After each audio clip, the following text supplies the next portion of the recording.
partlayışlar eşidirəm. Hələ onları yaşadığı həyəcanı demirəm. Tanrı Azərbaycan əsgərini qorusun, qollarına güc versin, bizi basirçidən xilas etsin. Dəhlizdən ermənilər nə qədər silah-sursat keçirdi, İnşallah öz başlarında partlasın. Mənim bütün giriş çıxışlarımı ermənilər nəzarətdə saxlayıblar. Deyirlər ki, Şuşanı vermərik, işim Allaha qalıb.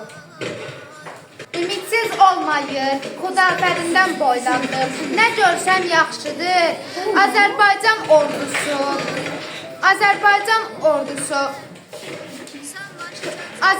ordusu tozu dumana qatıb. Ermənilər silahlarını səngərdə qoyub qaçıb. Bizimkilər şirə aslana dönüb, onlara divan tutur. Ordunun sayəsində yenidən doğuldu. Məruzə edirəm. 3 oktyabr 2020-ci il Sıqovşan işğaldan azad olundu. Madagiz kəndi yox, Sıqovşan.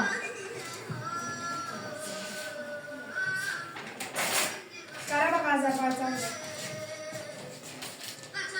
4 oktyabr 2020-ci il Cəbrayıl rayonu işğaldan azad edildi. Cəbrayıl yox, Cəbrayıl.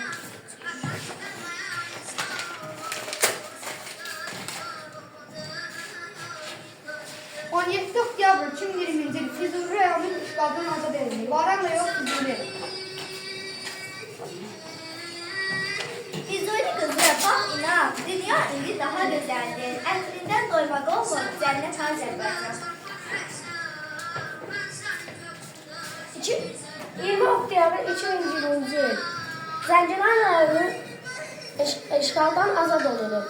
Qafqasan yox, Zəngilan. Qədəmin mübarək Azərbaycan əsgəri. 25 oktyabr 2020-ci il Qubadlı rayonu işğaldan azad edildi. Çox şükür əsrə sona yetdi. Sanasar yox, Qubadlı. Qarabağ yenidən ana vətəni ilə qucaqlaşdı.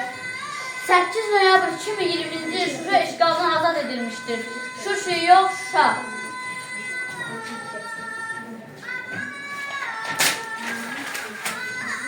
Bəli, artıq mən azadam. Qayalara dırmaşaraq əsrarəngiz güzlər məni azad etdi. Yaşasın Azərbaycan əsgəri, yaşasın Azərbaycan. 20 noyabr 2020-ci ildə Ağdam rayonu işğaldan azad edildi. Aknayev Ağdam.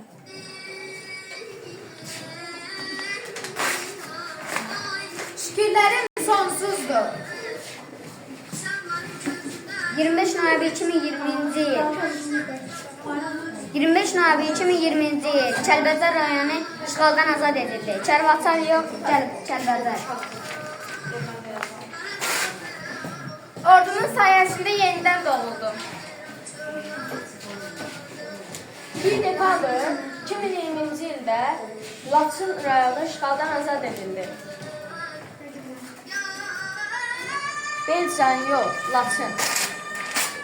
Mənim ay ulduzlu bayrağım, həmişə ucalarda olasan. Qanun şeylə, yox qanırmağa, Şuşa qalasına, bayraqdan qalar, şəhid qanı ilə tarix ezmanı.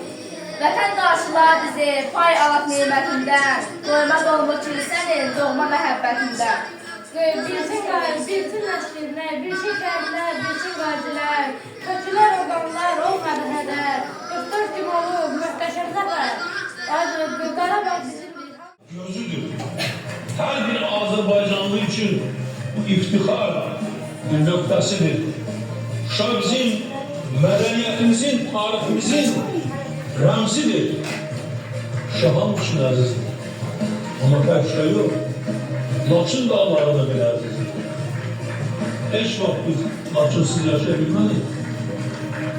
Ağdam kimi güzel bir şehir, Füzuli, Cəbrayıl, Zəngilan, Qubadlı, Kəlbəcərin o bulaqları, Kəlbəcərin o hisli susu, biz onlarsız yaşayabiliriz. Bizimdir. Kəlbəcər, Füzuli, Ağdam bizimdir.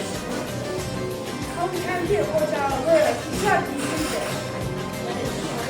Düşən bir ilin içində görəcək Azərbaycan zəfər mübarək. günüdür. Bütün rayonumuzda Azərbaycan rayonu dağılmaktadır.